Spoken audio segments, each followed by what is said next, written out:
What the is this? What the is this? What the is this? This is the 1997 Mitsubishi RVR Hyper Sports Gear R, one of 700 ever made, and one of about half of those equipped with the 5-speed manual transmission. Featuring the revered forged internal 4G63T, the heart of this all-wheel drive machine is shared with the Mitsubishi Lancer Evolution 3.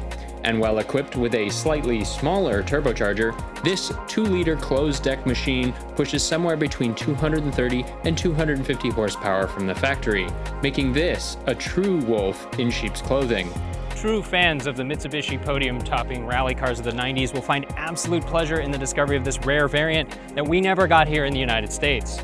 Few remember the unassuming Eagle Summit and Dodge Colt wagon, except maybe as early childhood memories of endless vistas of gray plastic and Cheerios between the seats. But if you happen to have been born in Japan in the late 1980s, you may have been lucky enough to have a parent that carried a certain need, a desire not easily defined in words, but found in the whirring of the revolutionary turbotech of the early 1990s. This car is the literal definition of having your cake and eating it too. 4-wheel drive and high ground clearance for inclement weather? Check. Enough space for the kids and all their soccer gear? Check. Short wheelbase for nimble navigation in a city? Check. 90s turbo power and a manual gearbox? Double check. So why did Mitsubishi only make 700 of these? The true answer may be lost to the murky past. But we can suggest that it was ultimately due to there being a very narrow economic and technological window for something like this to exist. The N23 platform, which this car is based on, was on its way out for the new N60, and Mitsubishi would not seek the glory of a true Evolution-powered minivan ever again. But wait, what about all the other cars that Mitsubishi put the 4G63T into? This platform is by far one of the most ubiquitous Japanese platforms ever used, the equivalent of the Chevy small block in the United States. Many JDM fanatics would compare this to the Chariot Resort Runner GT, which was also equipped with a TD04 turbocharged 4G63T and all-wheel drive, but some very specific differences make this RVR a totally different machine. Firstly, the RVR is shorter and lighter than the Chariot, and secondly, maybe most importantly, this RVR features a not-so-well-hidden front-mount intercooler straight off the Evolution 3. The Resort Runner GT, however, sports a tiny top-mounted intercooler, meaning peak power output, especially when heat soak starts to set in, really makes these engines two different beasts. Additionally, the RVR Hyper Sports Gear R is significantly rarer, with only 700 ever produced. Numbers for the Resort Runner GT, according to Mitsubishi, were just north of 2,300, meaning for every 3 Resort Runners you see, you might see 1 true Hyper Sports Gear R. Due to this rarity, it's likely that this is the first and only manual RVR Hyper Sports Gear R in the United States. Either that, or somebody has tucked one away in a shed and doesn't want to share. That said, the Hyper Sports Gear R has a doppelganger, the Hyper Sports Gear Z. Cosmetically identical on the exterior, the Hyper Sports Gear Z is not only significantly less rare, but significantly less powerful as well. Lacking the forged internal turbo motor from the Evo 3, the Hyper Sports Gear Z was only rated for about 150 horsepower at the crank. That's nearly 100 horsepower less than the Hyper Sports Gear R. For you DSM folks out there, this motor is specifically the 7-bolt Evo 3 motor, though equipped with a smaller TD04 HL turbocharger. Factory rated at somewhere between 230 and 250 horsepower, hard numbers are difficult to pin down, but the feeling when you drive this thing is very similar to the Evo, but you're sitting up like a school bus driver. Speaking of sitting, let's take a dive into the interior of the Hyper Sports Gear R, where things continue to be special, with certain elements reserved only for the R.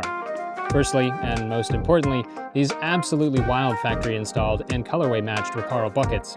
Unfortunately, bolstering on this seat has started to fail after many years of use, but despite the cosmetic appearances, these seats are everything you'd want your rally car minivan to be equipped with. Comfortable for long drives, yet supportive enough for twisty corners, these seats, unlike many Japanese seats of the era, seem well apportioned to suit any body type. At the rear, you have one of the greatest elements of the old-school Japanese minivans, the bed. That's right, a bed. Folding down the rear seats and pulling out this fake floor gives you a nearly full-size bed. Remember how I said this car was uncompromising? Place to sleep? Check. Back at the front of the car, we get to take a closer look at a mostly factory 4G63T engine of the 7-bolt 1G style. In later models of likewise equipped cars, the engine would actually move over to the left side as you look into the engine bay. Something quirky about this change is that later models, so-called G2 engines, that were positioned on that side of the engine bay had a rotating assembly, that is, crankshaft, that rotated in the opposite direction to the earlier 1G models. This is due to the fact that the output shaft on the engine needed to be on the other side of the motor. However, the exhaust ports continued to be at the front side of the engine bay. While it may have been more practical to rotate the whole engine 180 degrees, Mitsubishi opted to reverse the direction of the crankshaft to maintain the forward-facing turbo manifold, most likely for cooling reasons. Despite this massive intercooler, this is a notoriously hot engine, and this RBR is no exception. On a day of hard running, it gets pretty sweaty in here.